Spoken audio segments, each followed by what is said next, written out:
winds across our planet, singing through the veil to fill our lungs and light the stage.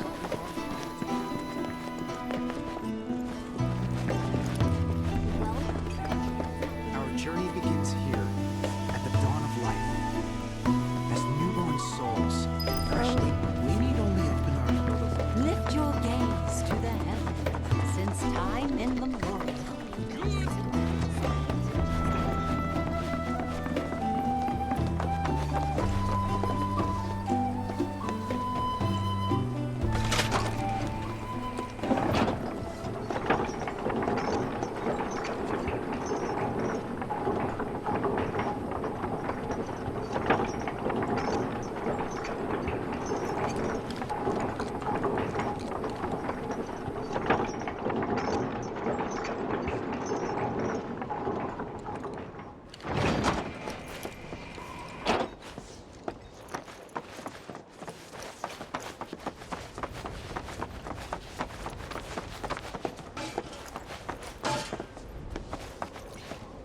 Not so fast.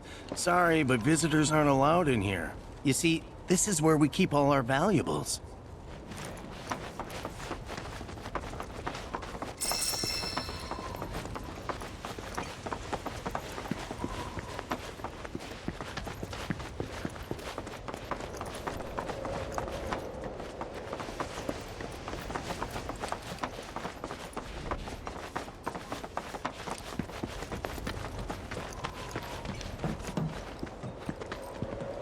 Oh, these are the friends I was talking about. Thank you for looking after Mamaki. My name is Bugenhagen. I teach planetology here in the canyon. One could say I know a thing or two about our world. A thing or two? I doubt there's a thing or two you don't know about it.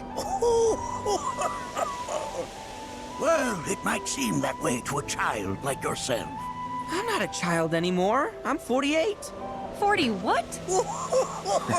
Nanaki here has a long life ahead of him. In human terms, I would say he's about 15 or 16 years old. That's more than old enough. I can protect our veil and everyone in it. Which is more than I can say for my good-for-nothing father. Speaking of the members of our little community, have you announced your return to one and all, Namaki? Not yet. Be right back. But where are my manners? Please, come in and have a look around.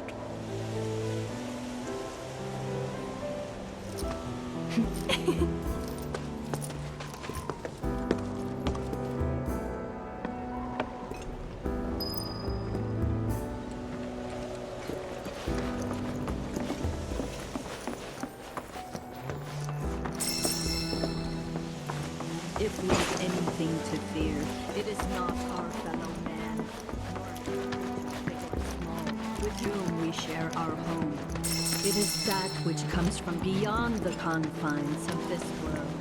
That which disrupts the natural, the other which may attempt to claim and consume.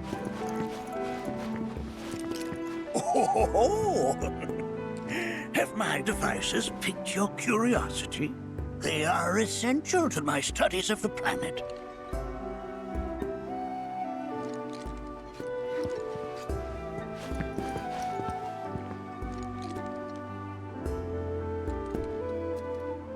Whoa!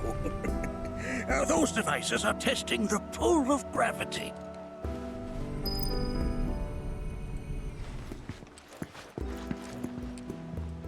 While that may appear to be little more than a glistening mineral at a glance, it is in fact a crystallized collection of our planet's memories.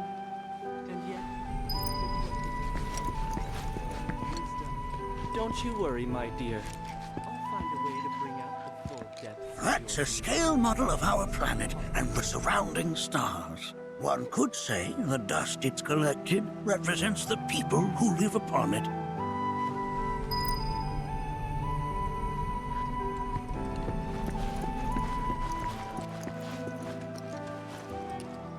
Anarchy never had much exposure to the outside world. I can only hope his travels with you have served to enlighten him.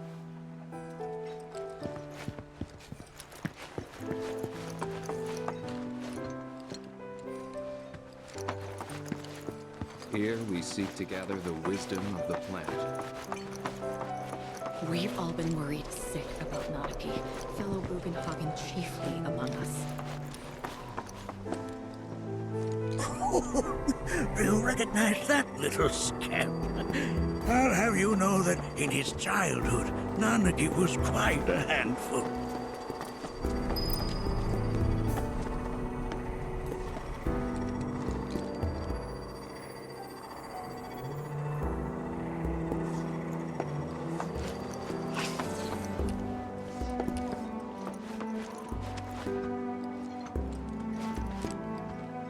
That is one of the first Mako detectors ever built.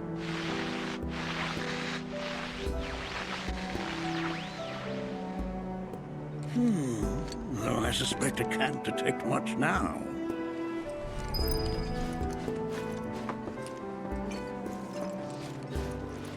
Oh! Have my devices piqued your curiosity? They are essential to my studies of the planet.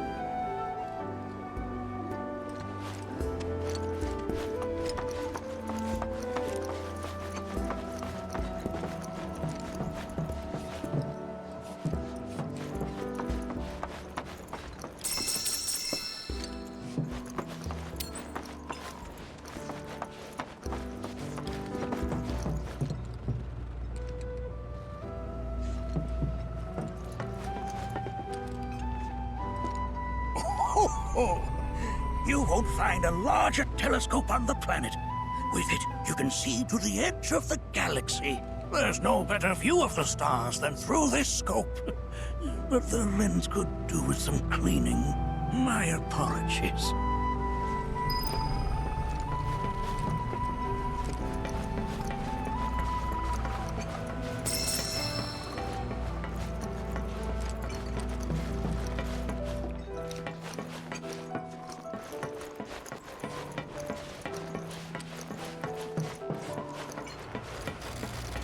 The lights we observe here have traveled to us from the far reaches of time and space.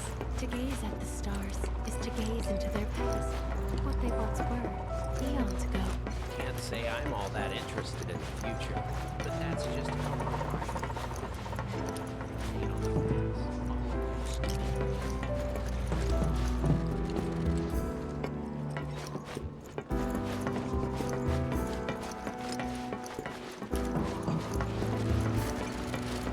The lights we observe here have traveled to us from the far reaches of time and space. To gaze at the stars is to gaze into their past, what they once were. interested in the future, but that's just how we're wired. Humans can't help but fixate on the past, on what used to be.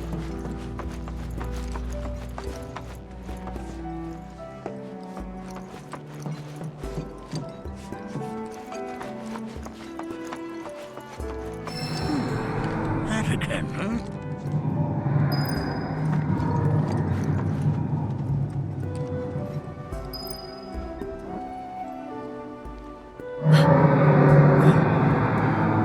That's...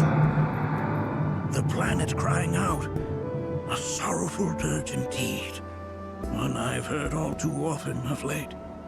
This tubing allows us on the surface to hear the inner voice of the planet. What we just heard didn't come from the planet, though. That was definitely the voice of a weapon. You seem awfully sure of yourself, miss. Because we saw them with our own eyes. Two, in the Corel and Gungaga reactors. They were loud and huge. A fascinating account, were it true. However, such grand delusions could be a sign of Mako poisoning. Do see a doctor. Excuse me? Oh. Yes. That would do them some good. Judging from everything you've said, the three of you are unfamiliar with basic planetology. But it is never too late to learn. Please, come with me.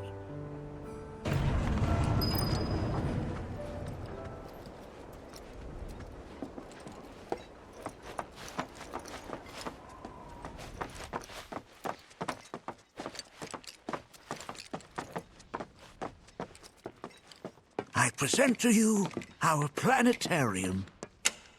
While the Shinra building features the latest iteration, this particular one is my original design. Now then, without further ado,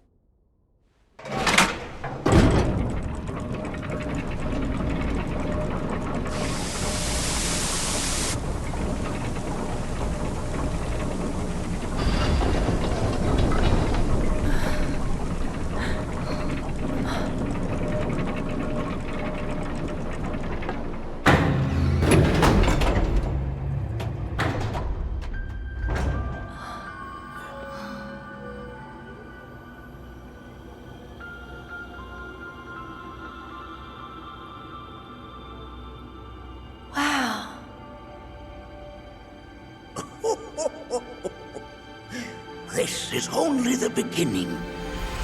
A shooting star! Planetology is not simply the study of the cosmos and the celestial bodies that dwell in it. Rather, it is a quest to comprehend the cyclical nature of life. Behold, the planet we call home. It was from its soil, so teeming with life, that mankind was born. And like all living things, man is fated to die. So, what happens next? The body withers and returns to the planet.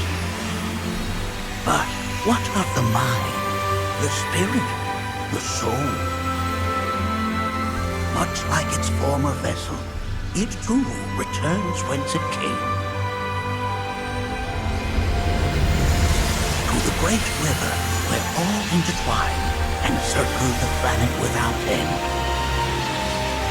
A cycle of continuous convergence and divergence. The ceaseless ebb and flow that is the life stream. An apt name, though it is as much a reservoir as it is a stream, being the sum of the planet's spiritual energy.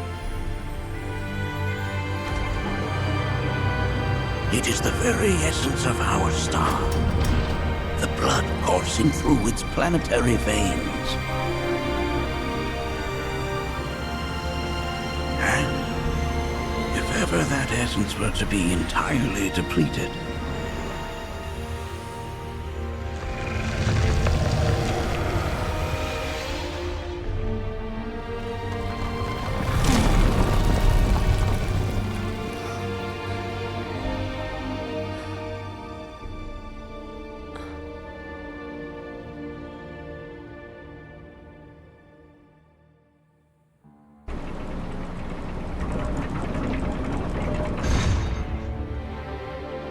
of course, these are but basic principles of planetology.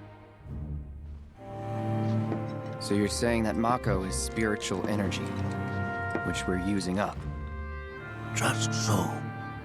Siphoned from the planet and processed for industry, that energy can no longer fulfill its true purpose. It is fated to fuel man's machinery, then fade away. Okay, but does it actually fade away? I mean, what if it doesn't? What if it just returns to the life stream in a different form? Is that possible? A novel theory, suggestive of a lack of understanding. However, that can be overcome with time and education.